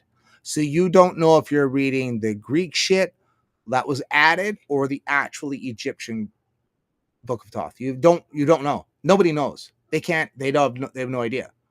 Supposedly mixed in with that, with the I forget what it's called. I think it's the Stoic shit. One of them. Yeah, it's fucked. All about the Book of Thoth. So that's where but he's like flipping through them. Oh, this is hieroglyphs from the Book of Thoth and blah blah blah. Anyway, but it's all from these. This is the original tarot cards are right here. Yeah. The concept of the Islamic, when they were fucking our women and stealing them, and that's why the crusades happened. The game of cards became established in most Western European countries by 1375, but was being banned by the authorities shortly afterwards, which suggested their rapid popularity. The cards shown below are from reconstructed 15th or early 16th century Mamluk pack, handed down and hand painted, probably belonged to a wealthy illustrious owner. They are beautiful examples of the important and often overlooked cultural, technical, and artist influence which Islam has bestowed upon the Western world, evident in many artistic architecture and fuck off, suck my dick, displaying their characteristic geometric. The underlying design is very simple, but the surface has been ornamented. The body of some cards is in the shape of a horseshoe arch, as seen as laminate doorways, windows, fries, and gray stone decorations. The suits are coins, cups, swords, and polo sticks. So if you imagine that's like clubs, spades, diamonds, and hearts, same thing.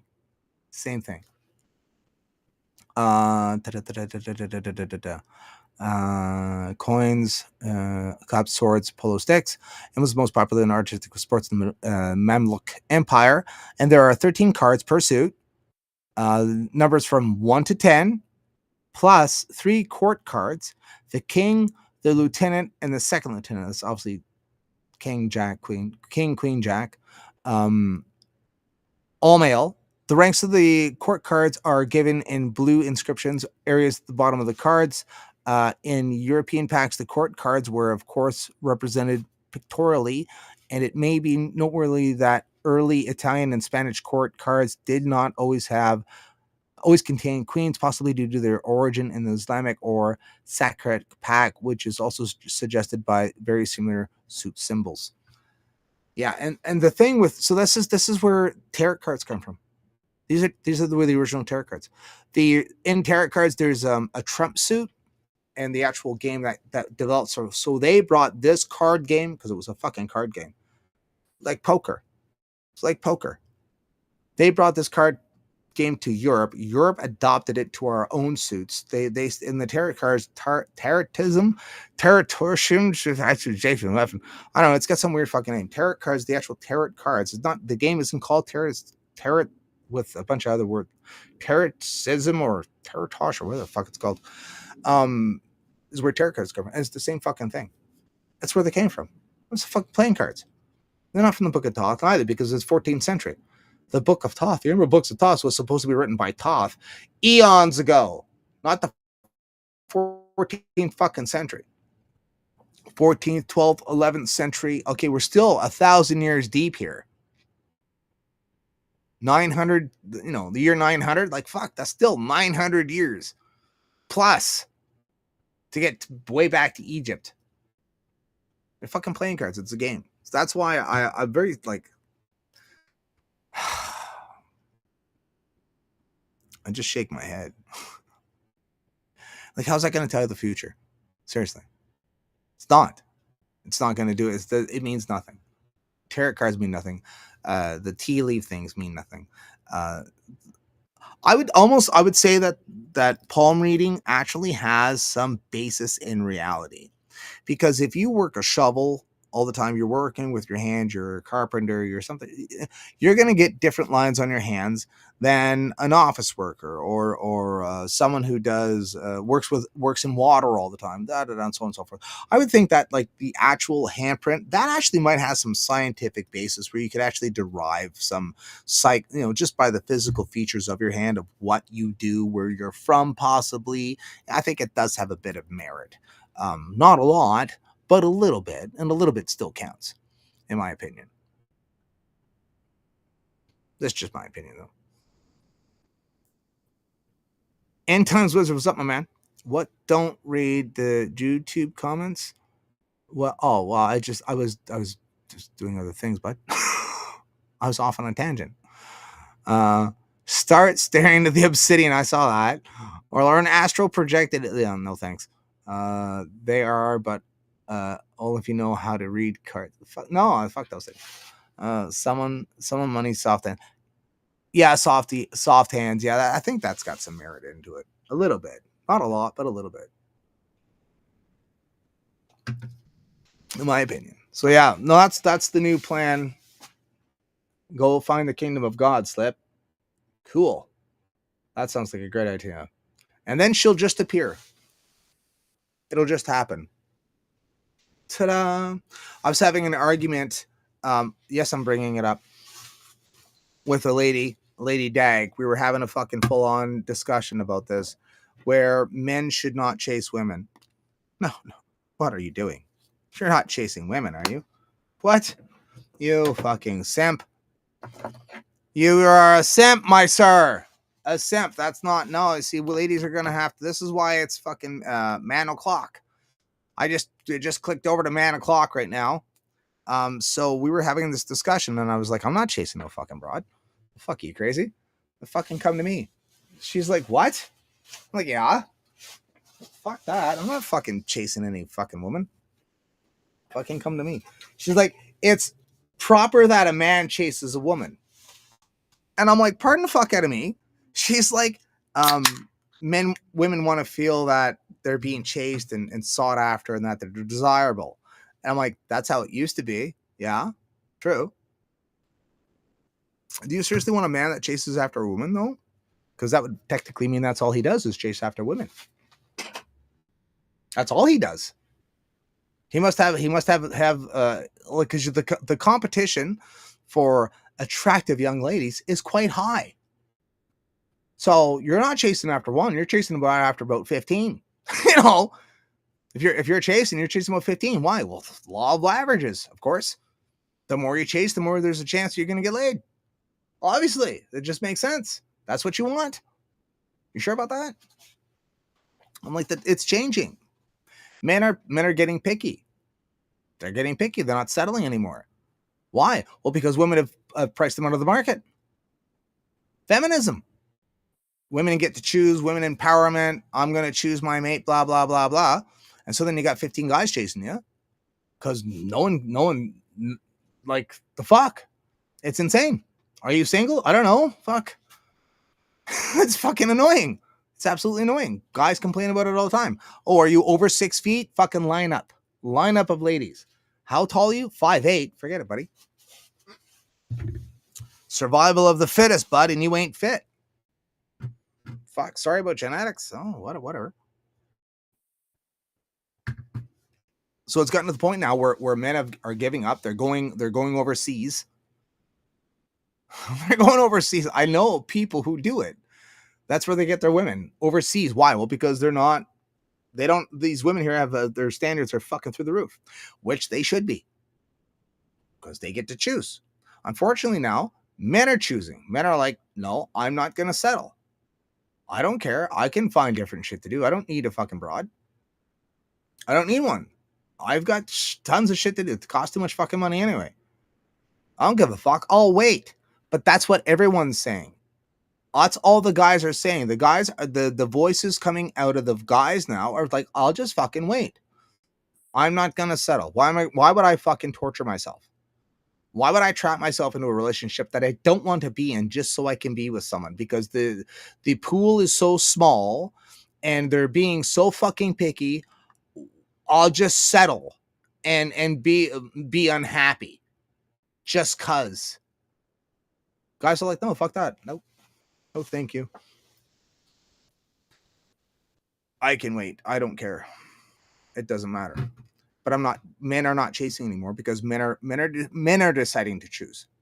Now men are getting picky. That's what's going on. Men are getting picky now. They're saying, no, fuck that. I'll just wait. There's the risk involved. There's you move in with someone, you live with them for like 2 years, and then they decide to leave, and now you're fucked, and now you're paying them half your fucking paycheck. Oh fuck! Oh, didn't think of that, did you? It's all fine and great till you moved in. Now what, buds? Now what are you gonna do? Cha-ching, cha-ching, cha-ching. Maybe you pop the baby out. Oh, that sucks. Sucks for you. That's a rough go. Yeah. Child support. Yeah, it's tough. It's the cost is high. Like there's a risk factor now. Thankfully for myself, I don't have to worry about that shit like you other little fuckers do. Sucks to suck. That sucks. Yeah. I'm old. I'm old and fixed. I don't have to worry about popping kids out. You know, I'm good. I'm quite like, yeah, I got this in the bag. It's my opinion. Like, I'm hearing fucking horror stories, people fucking bawling their fucking eyes out. You have no idea, like, just absolutely trauma. Like, what the fuck am I gonna do now? I'm like, I don't know, bud. She's gonna fuck you hard. She is. It's just the way it's happening. People living in their cars, like, it's bad. So men are fucking terrified. So they're fucking waiting for Miss Perfect to come along. How, you know, they got a list. They have a list like I do. Check, check, check. No, fuck off. Next. Check, check, check. No, fuck off. Next. Do. Sit here, fix my bike, work on my car. I know, I'm going to get high and go for a walk. Why? Because I can. Because I can.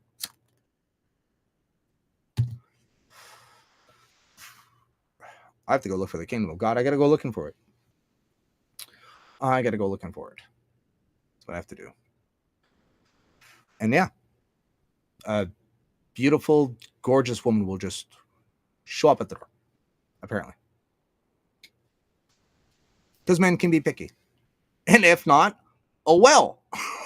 that's the philosophy. Oh well. Anyway, next. It's about putting yourself first. All the women have left this fucking they're like, fuck this guy. It's still true though. And back in the olden days, what would happen? I looked it up because I wanted to make sure that I wasn't being a complete ass. Yes. Here it is. So men were sometimes, so this is back in the medieval days, men were sometimes able to choose their bride. Marriage back then was a total not based on love. Most marriages were politically arrangements. Husbands and wives were generally strangers until they first met. If love was involved at all, it came after the couple had been married. Even if love did not develop through marriage, the couple generally developed a friendship of some sort. The arrangement of marriage was done by the bride's groom's parents in the Middle Ages. Girls were typically in their teens and they married, and boys were in their early 20s. The arrangements of marriage was based on monetary worth. The family of the girl who was to be married would give a dowry or donation to the boy she was to marry. Who was the one who had worth? The boy. The boy wasn't giving money to the daughter of the parents. No. It's the other way around. Where was the worth? The boy had the worth. The boy basically chose. It was for the boy. It's one-sided. How far back? I'm a conservative woman. Well, how far back you want to go? I ask this to people all the time. They're like, we should go back to the olden days. I'm like, how far back you want to go? Careful what you ask for. I'm an old timer and I want to, get in there and back in the good old days. How far back you want to go? So we can go back pretty fucking far in our culture. This is what has to happen in order to fix the dating world. It's because right now, I was looking it up today. I'm not being an asshole. I'm just saying that there is a fucking problem in the dating world. There's an absolute atrocious thing going on in the dating world right now. Where are you at? Yes, why modern dating is terrible. Now, I'm going to fucking comment on this guy's article because I read it. I was like, this is bullshit.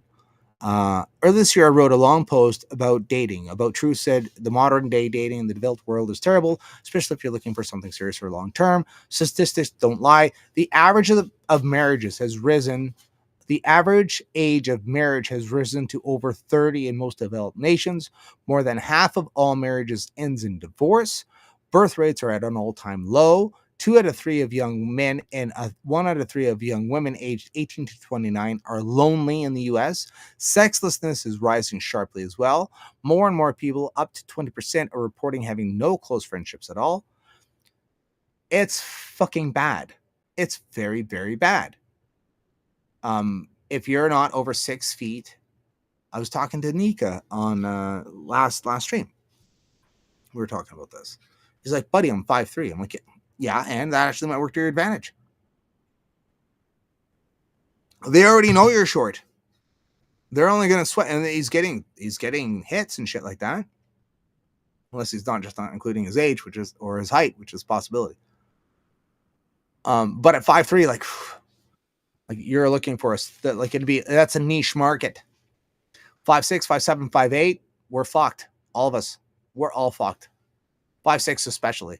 5'6", 5'7", even 5'8", toast. 5'9", 5'10", up, not too bad. Not too bad from what I see. Oh, you're 5'10"? Should do all right. Oh, you're 6'1"? Buddy, how's your lineup? Like, holy shit. Who you banging tonight, bud? That's the question. It's fucked. It's fucked right now for guys. Now, before I get into the specifics of why this is happening, I want to address a common sentiment that some people have on the internet. They want to go back to the good old days, i.e. the early 20th century or earlier, when dating and relationships were supposedly easy, especially for men. How far back you want to go, bro? You can go back a far way. But back then, women didn't have nearly the amount of the social economic power. I just lost my cigarette.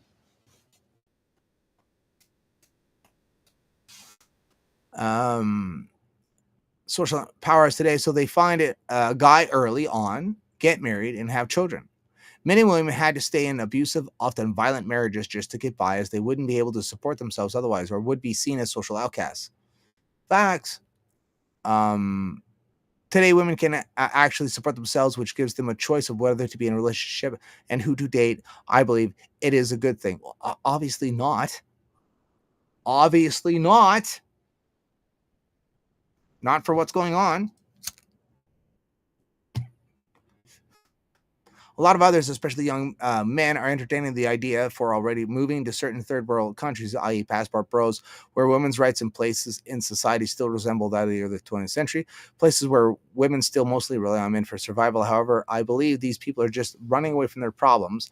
They're exploiting a power dynamic to make up for things they lack, which I don't totally agree with.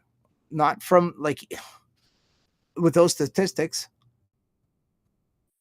I'd say he's wrong. He's contradicting himself here. You think you think dating will be easier there, but without resolving some of your own internal issues, you'll still be miserable no matter where you are. That's not from what I see. From what I see, these people are coming back and having actually long-lasting marriages. To be honest, I'm not gonna lie. And I mean, I prefer my own kind, but I mean, especially the Philippines. These wives, they're married, this is years deep here. I was not talking like this wasn't a 6-month trial. They're like 3, 4 years, 5 years deep. Seems to be working all right. What do you do? Come back and get counseling after you got married? What the fuck? Then explain the success, all the successes on. You don't talk about that. There's no statistics in there, is there? Why? Culture and upbringing, maybe?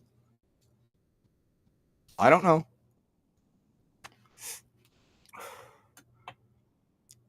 We have come... Oh, this is it. We have come a long way since then in terms of women's rights and their place in society. I do not wish to go back in time. I'm very glad for human rights and the freedoms that we were given nowadays. I believe that what we are seeing in the dating scene is simply a byproduct of the social progress. It is merely dating apps, feminism, or incel culture, as people like to claim. Instead of rigid social roles for men and women, we now have many more freedoms, and that in turn has turned the dating market more into a free market. Dating has become a reflection of our capitalist society, and as with capitalism, there is a winners and losers. Perhaps people actually have a choice of whether or not to date and who to date, as opposed to the past where relationships were a necessity of a social construct. There's an evil word. Social construct. Those stats are crazy though. We're on a spiral of death, it seems. Just a spiral of death. Slowly dying into the hole of who's this? Chris Freestone. What's up, my dude? How are you? My man. My dude. I don't know. It's a tough call, but I mean, for in reality, we got to get this shit back in order, back in gear, and the only way to do that is the women have to be taught a lesson. That's all. And the ones that aren't the tens will realize, like, oh shit, I guess I'm not good enough, or I guess I'm not. That's not gonna work anymore. That's the way I look at it. Like, oh, it sucks to suck for you. Won't be for us. It'll be for you. Oh well.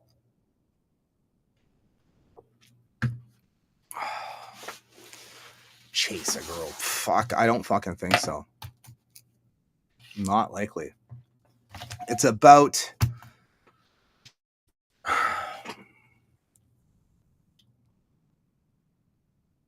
I don't know. There's just so many single guys in the community, and it's not good. It's not a good thing, because with single men means that they're not producing babies, and if we're not producing babies, then the population isn't growing, and if the population isn't growing, then like it's not a good thing. It's not. Like, that's a bad sign. Like, fuck. We got to fix this problem. Why? Because we want the population to grow. Why would we want the population to grow? So, well, ultimately, for the protection of your own culture, your own heritage, to propel that into the future. That's why I want my kids to have kids. Why? I want my genes and my knowledge and my intellect and the essence of my being to go forward into time. That's how we live forever. Is through your children. You will live forever through your children. Your children's children, their children's children, on and on and on and on. You live forever. That's the whole point of your existence, to produce children so that your genes will be passed on, your heritage, your culture, your DNA, your genetic structure, to push that forward. You're here by a product of that. That's why you were here. That's why you live. That's why you exist. Because your grandparents and parents and parents and parents before them all had the same drive. And it produced you. And your job is to do the same, to honor your ancestors that fought the bears and the wolves and the wars and fucking survived the hell and chaos of the past. It's your job and your responsibility to honor their memory. You honor them by having children so that your children's can do the same. That's why it's important. That's why the dating world needs to get fixed. It's going through a very strong transition right now. It's a very strong transition. People are waking up to their inner selves and discovering who they are and what they're about. And everyone's into psychology now and trying to figure themselves out and make themselves better. They're watching the Jordan Petersons. They're watching the Julian themselves. You know, they're studying Nietzsche, trying to figure out their shadow and stuff like that. It's a giant awakening that's going around, and people are waking up to themselves. They're looking inside themselves and saying, how can I be a better person? And it's you see it moving through the internet, through the society. I hear it all the time. Those little keywords like, oh, okay, that's where we're at. That's where we're going. That's cool. So hopefully, in the end, we will get this shit fixed. We'll be a 50-50 split. That'd be nice, you know, where guys can finally, you know, find their one and find their partner and get married and have kids. That's the ultimate goal, really, to help society. But man, and like, there's dating coaches, like the people who are single in this chat who watch this, you know what I'm talking about. You know, it's fucking horrendous. Horrendous for the guys specifically. It's fucking just a shit show. Absolute shit show. Like, oh, this is all one-sided. Cool. Love that. What's that noise? I heard things and stuff. Just me streaming. Cool. Far out. That's awesome. Anyway, yeah, that's kind of where I wanted to go with that. Got that off my chest. Kind of, sort of, basically, for the most part. What else did I want to talk about? There were still some things and stuff. Oh yes, let's go. We're gonna go till 10 at least. We'll go inside. Let's go. It's not that cold, but it's getting there. Getting to the point where it's uncomfortable. Where's the thing at? What the fuck? The hell is this? This is not what I want to say. It's not what I want to say though. Excuse me. This is my Twitter page. At Lizard Slippin'. I'm not verified. What? I must have to pay money. Here we go. So this is about the JFK release spam drop that Grok interpreted all the thousands and thousands of pages of documents that were released. Grok went through it and he studied every word and came up with his own conclusions, which was a bunch of people that we already knew about. Jack Ruby, the Mafia, CIA, Mossad, Jewish intelligence. You know, there's been a whole bunch of finger pointing going on with nothing really substantial to see. It's just a bunch of finger pointing. It could be this, could be that, could be that. Could be. We don't know.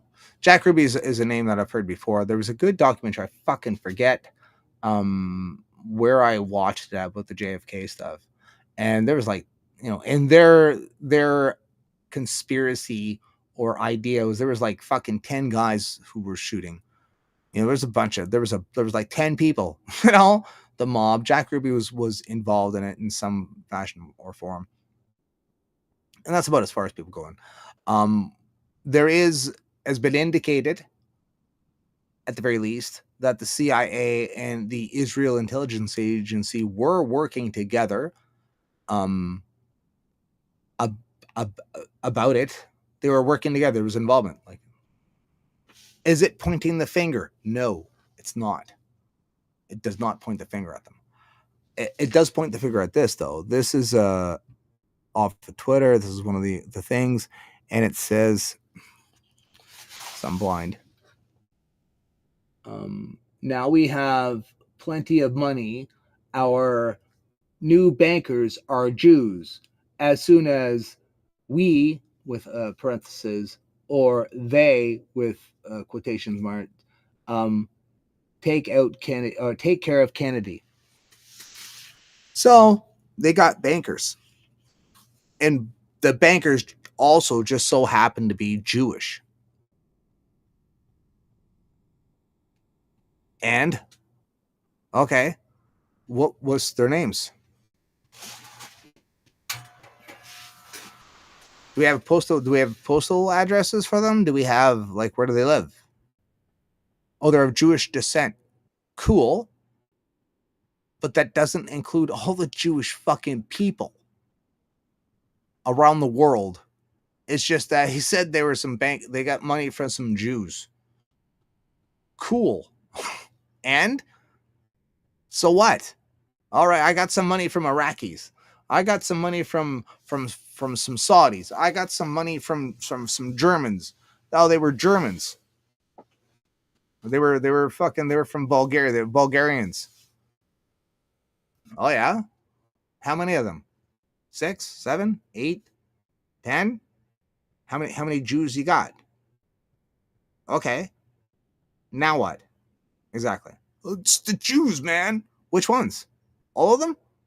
No, just these certain ones. It doesn't say shit. It doesn't say jack shit. I think I'm more stupider from reading this than I was before. At least before, it was like, you know, kind of, I had the documentary in my head. Well, yeah, that sounds about right. Yeah. Can you prove it? No. Sounds about right. Sounds about right. Grok doesn't even know.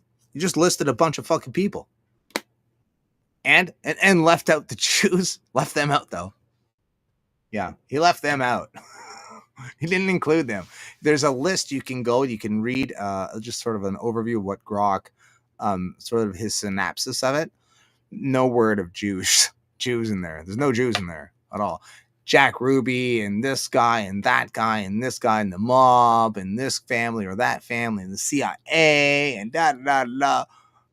But no Jews at all. Like, Grok, Are you biased? I think you're biased, bud. I think that's what it is. You swing a little, you lean a little onto the Israeli side of things, I think. Because it says right there in the document that they were Jewish. They were Jews. They were Jews. They were. It says so right there. They were Jews. The bankers were Jews. What were the names? We have no idea. We just know that they were Jewish. They just were. Facts. They were just Jewish. And that's about it. That's all we know. That's all you're gonna get. Who pulled the trigger? We don't know. Could have been anyone. This is your release. This is the great ta-da. What will fuck people up is if they were to find out that the Jews did that. The Mossad, just say Mossad. Mossad did 9/11, and that links it right to Israel, the state, and like this sort of does as well, kind of, not really. Like, oh, maybe that's, and because they can play it off as if, well, that's why Israeli intelligence was involved, because people from Israel were funding nefarious activities in the States. Well, that's why we're there, because we had some of our people over here. We had some people doing some bad things, so yeah, Israeli intelligence had to be involved. Duh. Some of our citizens are up to no good over here. We have to figure this out. We got to keep an eye on this. Well, honestly, that's how I look at it. It makes the big deal. And is there a smoking gun? No. Typical? Yes. Just typical. Typical runaround. It's just a typical runaround. It's a typical fucking nothing burger. Nothing. This is nothing. What is this? This is a joke. All of it. There's no smoking gun, though. None. No smoking gun at all. It's disappointing. This is what we're gonna get with the fucking UFO stuff. It's like watching a UFO documentary or like Disclosure. Smoke and mirrors, more smoke and mirrors that don't really tell you nothing.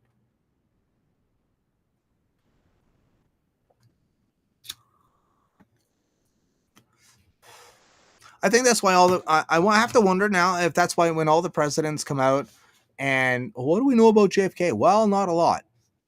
Obviously you don't. If this is what they knew, yeah, then the lack of evidence, the lack of everything's inconclusive. There's nothing conclusive. There's no smoking gun. There's no like this is who did it. It's just a bunch of conjecture in a way. There's some people that we could can go after, like Jack Ruby and stuff like that. But other than that, there's nothing there. Absolutely nothing. Oh, it's the Twitter files. The Twitter files were better than this. I was so disappointed. Well, hopefully our geek geniuses can pull out more things and pull out more explicit material, because I see jack shit. Nothing. Everyone's talking about how Oswald was worked at in 1957 or 37. He worked at a satellite tracking station, so he had previous military experience. That was like the biggest sort of thing from it. Like, oh yeah, that's kind of cool. All right, that would more put him, or that sort of puts him in line with the CIA to be recruited and shit. But I mean, there's nothing concrete still. It's still nothing fucking concrete. I'll catch you on the replay in the morning. I gotta go talk off. I caught some of. Have a good night. Later, bro. Have a good one. Later days, bro. Later days. 9:49. Couple more minutes. What are we gonna talk about? What else is going on? Aliens? No, aliens are dead. There's no more aliens. There's no more alien footage. There's no more alien. What about the drones? Is the drones still going over Detroit and shit? We don't talk about that anymore. That's old news. That's done with. That's not the current thing anymore. What's the current thing? Jack Carney signing legislation into Parliament with no Parliament. Like, but buddy, you're not the president. Can't just sign an executive order, and that's not how it works in Canada. He's totally fucking us. We're cutting the carbon tax. No, you're not, you liar. You can't. You literally can't revoke a law. Parliament has to. with the Privy Council. Signed by the Governor General does that, you dumbass. He's taken Canadians for such a ride in. I was watching a clip from a Raging Dissident, and he's like, the Liberals are going to win the next election. I'm like, you're fucking right, they are. You are fucking right. I said it last stream. I'm like, you're fucking right. I totally agree with him. Totally. It's exactly what's going to happen. The Conservatives gave up a huge... Oh, they were set to win. The Conservatives were going to do a landslide. And then fucking Trudeau, the genius he was, I'm sorry, but it was fucking genius move. He resigns and prologues Parliament and then sets up a new fucking interim prime minister, and who is going to sweep the nation, and everyone's going to forget about Justin Trudeau. Just like that, he saved his party. Saved it from the brink of death. Smart move. I wonder if he was told to. I wonder if there was like a political analyst that said, listen, Justin, this is for the good of the party. You're resigning tomorrow. Pardon? Yeah, you're resigning tomorrow, and this is what we're going to do. There's no way he thought of that on his own. I bet she was forced to do it. Soros probably called him on the phone. Listen here, Prince Charles, Mr. Prince Woke. You're done. You're packing your stuff up tomorrow. We're gonna get Carney in here because our analysts say that he's gonna be the best job. Like, yeah, man, they're gonna fucking. I would not be surprised if the Conservatives do mediocre now, and that the Liberals win the next, but maybe by a slim margin. But I'm telling you right now, the way it's going, yeah, Pierre Hu, the weak boy, compared to Carney. And I said this last stream of where it's like a sporting event. It's Raptors versus the Kings, or it's the Leafs against Montreal.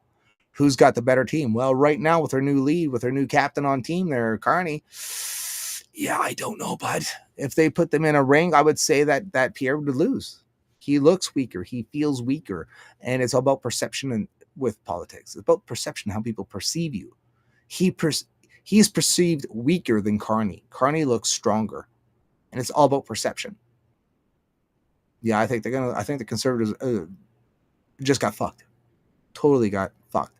I was kind of hoping to watch Pierre actually defund the. I mean, not that I'm a conservative puppet or promoter or supporter or anything like that, but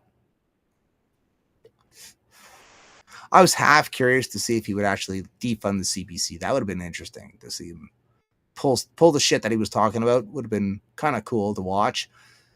Being a dag, it's not so good for me. You know, it is what it is. That's why when Carney getting in, I'm kind of like, whew, close one. Yeah. Because if PP gets in, he could come after us hard. I say this all the time, but it's a real concern of mine. He doesn't like us. Like, he just doesn't like dags. He does not. He's been getting grief for a while over it, and things have been said about his wife, and I'm just saying, like, I don't think he likes us very much. So he might come after us a bit hard. He might not, but there's a good chance he would. So I was like,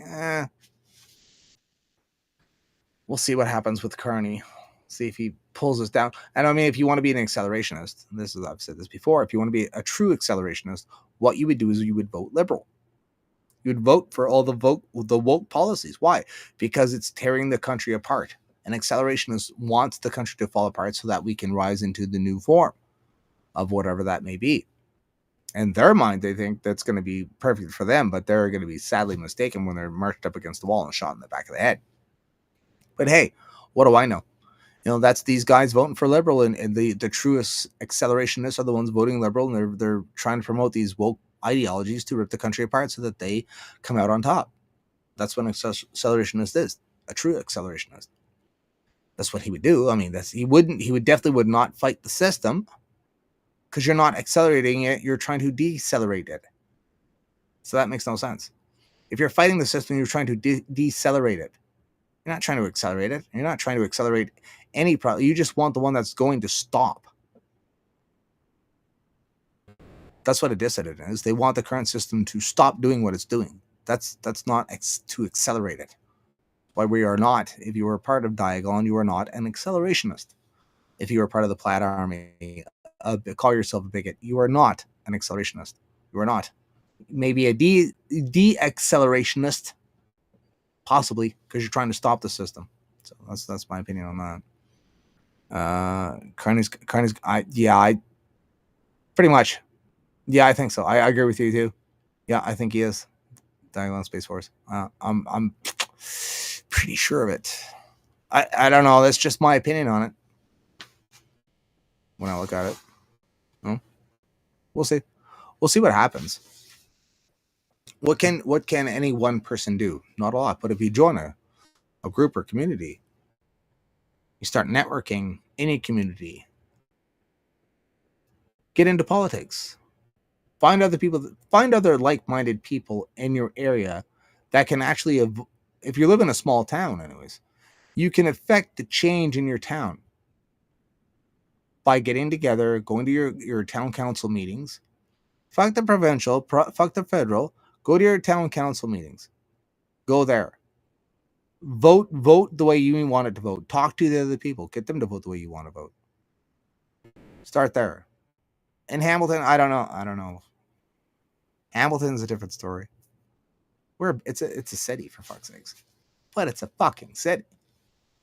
Like what kind of change can you do in a big city? Can you sway them? Can you sway the MPs? Because like in the city, are they haughty? Are they like they got their fucking nose up in their air?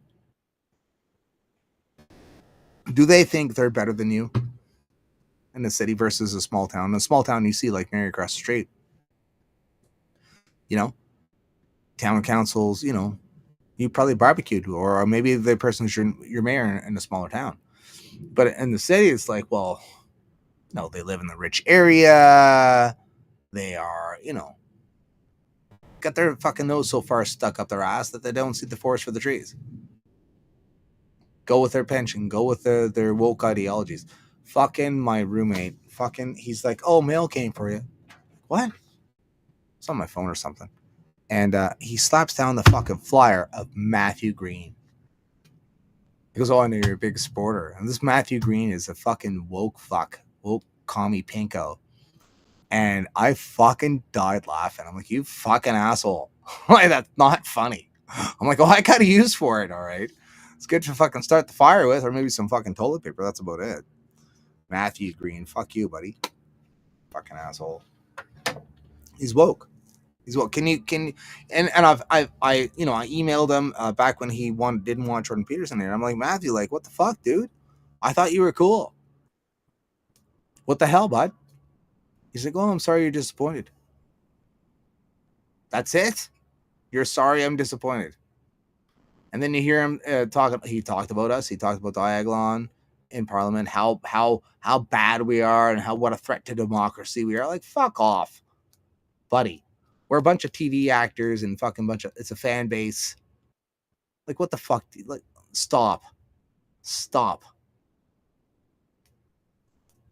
Yeah, we're a threat. Oh, yeah. Watch out. We'll get you with the prepping. That's how we get them. We start talking about canning, and it's actually secret code for how to take over the government. That's what it is. Yeah. Or how to grow food. How to hunt to supply yourself with food for the wintertime. Root cellars. What else are we into? Buying a property. This is the ultimate goal for any DAG out there. So we're going to buy a property. Put a house on it. Live off of grid with solar panels, your own well water, hopefully, in an unincorporated plot of land where you can build however you want to. And providing a place for people to come and camp, fish, help build the community around them with their other neighbors that are doing the same thing. That's the ultimate goal for a DAG. And that's how we're going to take down the government.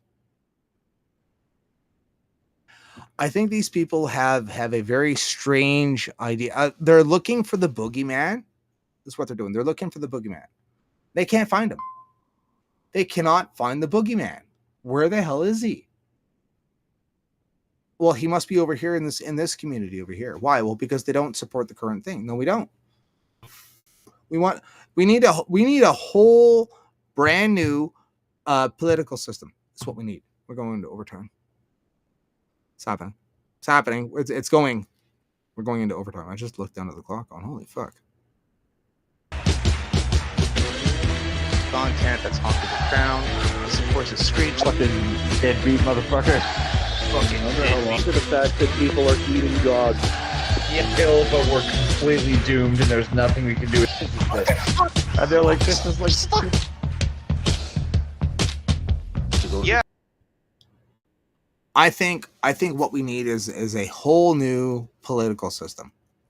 So I'm thinking about so there's the free man on the land stuff where you have a birth certificate where you're birthed as in a ship and you're a piece of cargo that's been plucked up out of the ocean, and now you are a part of the ship, and it's called maritime law and a whole bunch of other fucking language terminologies that I don't want to talk about really because I don't have the full grasp on it. I got schooled on this shit with Doug Force, and I don't buy into it at all. Period. Because it all has to do with the English language and how we need a confederation conference, and we all sign because there's no confederation, and there's something to do with a parking lot where it's underwater. I forget. It's been a little while, but anyway, I was thinking that if you took the talking points of the sovereign citizen, free man on the land, whatever, you could turn that into a political system that would compete with the current system. It would have to be separate because right now with the free man on the land and sovereign citizen ideology and talking points, it's actually inside of the current system that we have. And that's why it doesn't work, because they're trying to work within the system. You need to take that out, refine it. It has to be refined, mind you. It's not complete. The terminologies are not complete with it. You as something separate and unique from the current political system. You can do it. I think there's a structure there with it. There's a structure. It has to be played with though. It's not complete. I don't know if I'm sure there's a lot of people in. There's another dude. What was his name? Chris Freedom or some fucking thing like that. He talked about it a lot. I forget his name. Anyway, yeah, and they're like, oh, everyone. And I was talking with somebody. They're like, every time I've taught, I think it was Mud Turtle. Him and I were talking about it. And he goes, the only time I've watched the YouTube videos on that is when people get shot. I was like, pretty much that's what happens in the States. I'm a natural born citizen. Fucking da da da da. And the cop just shoots him. Shut the fuck up. Yeah, you got to be careful of that stuff. And stuff that, like, even with the courts, where like if you don't go in past the fucking gate thing, you have authority over the court or some stupid shit like that. No, it's fucking half of it's nonsense. I'm like, yeah, but I mean, it does have some validity as in a separate system. Possibly. That is an option. Anyway, we did hit overtime. What time was it? 10:04. Okay, well, we're going to end it here. We are going to end it, and we'll save this for tomorrow when I listen to myself on the replay and go, yeah, clean that up. We'll listen for the sound, listen for the talking points to see if I made sense, and we'll go from there. Thanks everyone for coming out. Appreciate it. Thanks for the replay, and we will talk to you later. Peace out.